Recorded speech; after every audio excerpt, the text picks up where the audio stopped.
Hi everyone, कसे आहात सगळे? तर आज आपण बनवणार आहोत मेथी अँड पालक पराठा रेसिपी. मी इकडे गॅसवर 1 ते 2 बटाटे उकडण्यासाठी ठेवले आहे.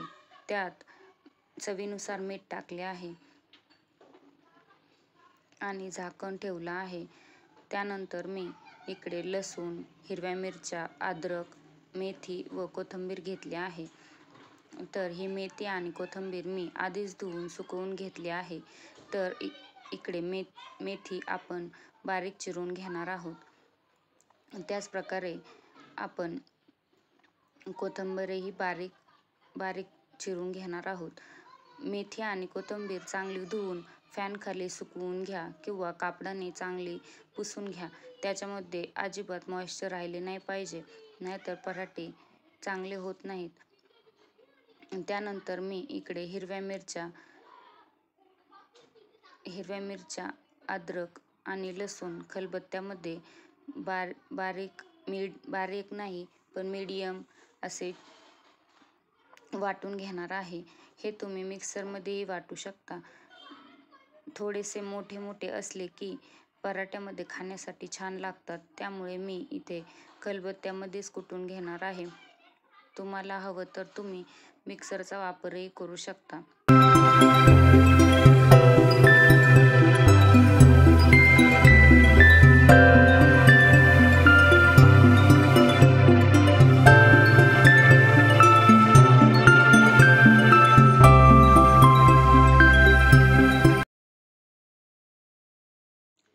तर अशा प्रकारे मीडियममध्ये आपण लसूण, हिरवी मिरची वाटून घेतली आहे.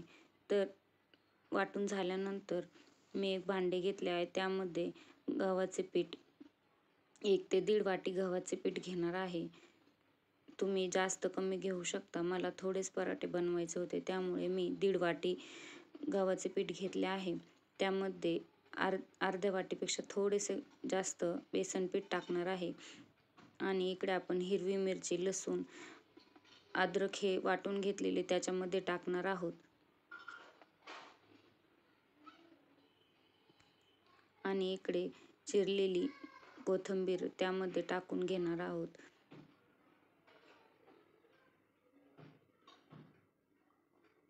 आणि त्यानंतर मेथी थोडी कडवट असते, त्यामुळे थोडेसे तेल टाकून आपण तव्यावरती मेथी थोडीशी फ्राय करून घेणार आहोत.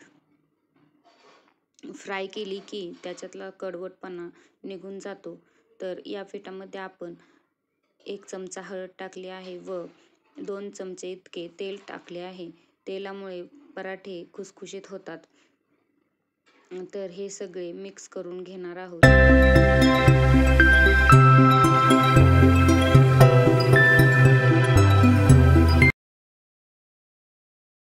हे सगळे मिक्स करून घ्यायचे आहे व त्यानंतर त्याच्यामध्ये मी चवीनुसार मीठ टाकले आहे व त्यानंतर चांगले परत मिक्स करून घ्यायचे आहे व त्यामध्ये थोडे करून पाणी टाकून हे पीठ चांगले मळून घ्यायचे आहे.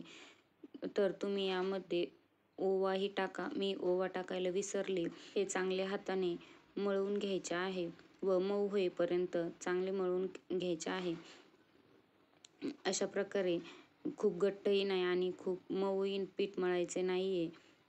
आणि आता माझे पीठ मळून झाले आहे.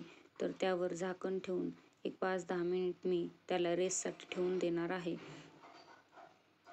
त्यानंतर इकडे तोपर्यंत आपले बटाटे आपण उकडायला ठेवले होते ते उकडले आहेत. तर ते उकडले की नाही मी चेक केले व उकडले होते. तर त्याच्यामध्ये गार पाणी टाकून घेणार आहे.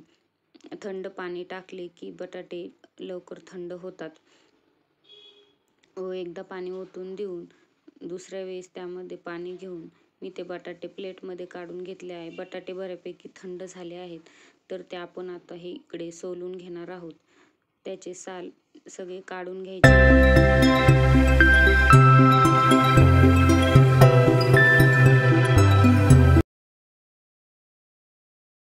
तर इकडे आपले बटाटे सोलून थंड झाले आहेत. तर ते हाताने किंवा तुम्ही चमच्याने मॅश करू शकता.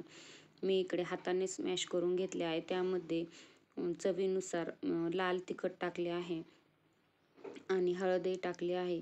आपण मेथीचं पीठ मळून ठेवलं आहे, त्यामध्ये हिरव्या मिरच्या टाकल्या आहेत, त्यामुळे इकडे थोडे कमीच तिखट वापरायचे आहे व त्यामध्ये बारीक चिरून कोथिंबीर टाकणार आहे.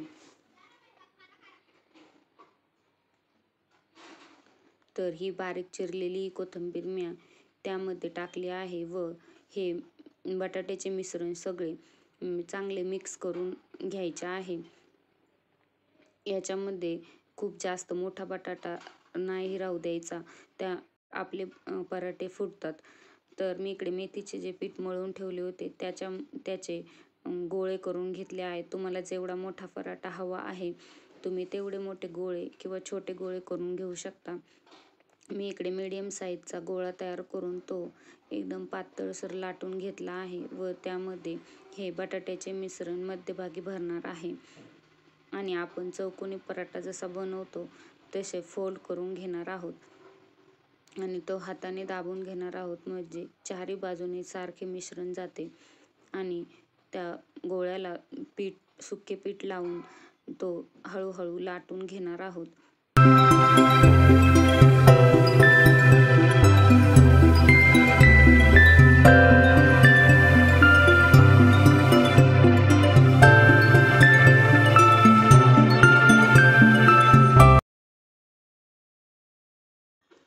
इकडे आपला पराठा मस्तपैकी लाटून झाला आहे, तर तो आपण तव्यावरती भाजून घेणार आहोत. इकडे मी तवा आधीच गरम करायला ठेवला होता, तर यावर तुम्ही तेल किंवा तूप लावू शकता. मी इकडे 1 चमचा तूप लावून घेणार आहे. दोन्ही साईडनी तूप लावून घ्यायचं आहे व मस्त ब्राऊन कलर येईपर्यंत पराठा भाजून घेणार आहे.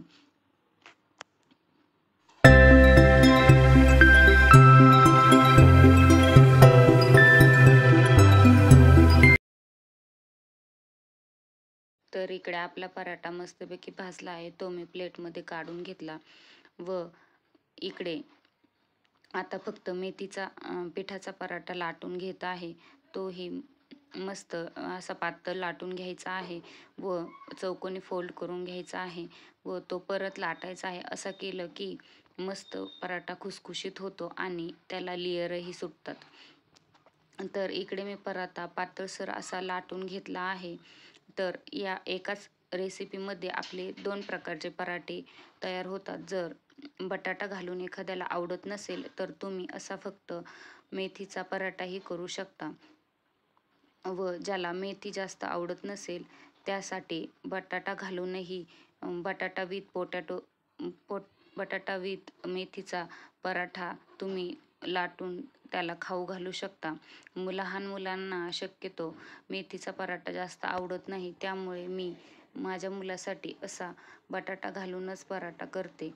तर तुम्ही असा पराठा ट्राय करा व तुम्हाला ही रेसिपी कशी वाटली हे मला कमेंटमध्ये सांगा. तर मी इकडे माझी प्लेट लावून घेतली आहे. मी कोणत्याही सीझनमध्ये पराठा खाल्ला तरी दह्याबरोबरच मला आवडतो. तर तुम्हाला मेथीचा व मेथी विथ बटाटा पराठा कसा वाटला हे कमेंटमध्ये नक्की सांगा व आवडल्यास लाईक, शेअर अँड सबस्क्राईब करा. थँक्यू फॉर वॉचिंग आणि अशाच हेल्दी आणि टेस्टी रेसिपी घेऊन भेटूया नेक्स्ट व्लॉगमध्ये. Bye bye.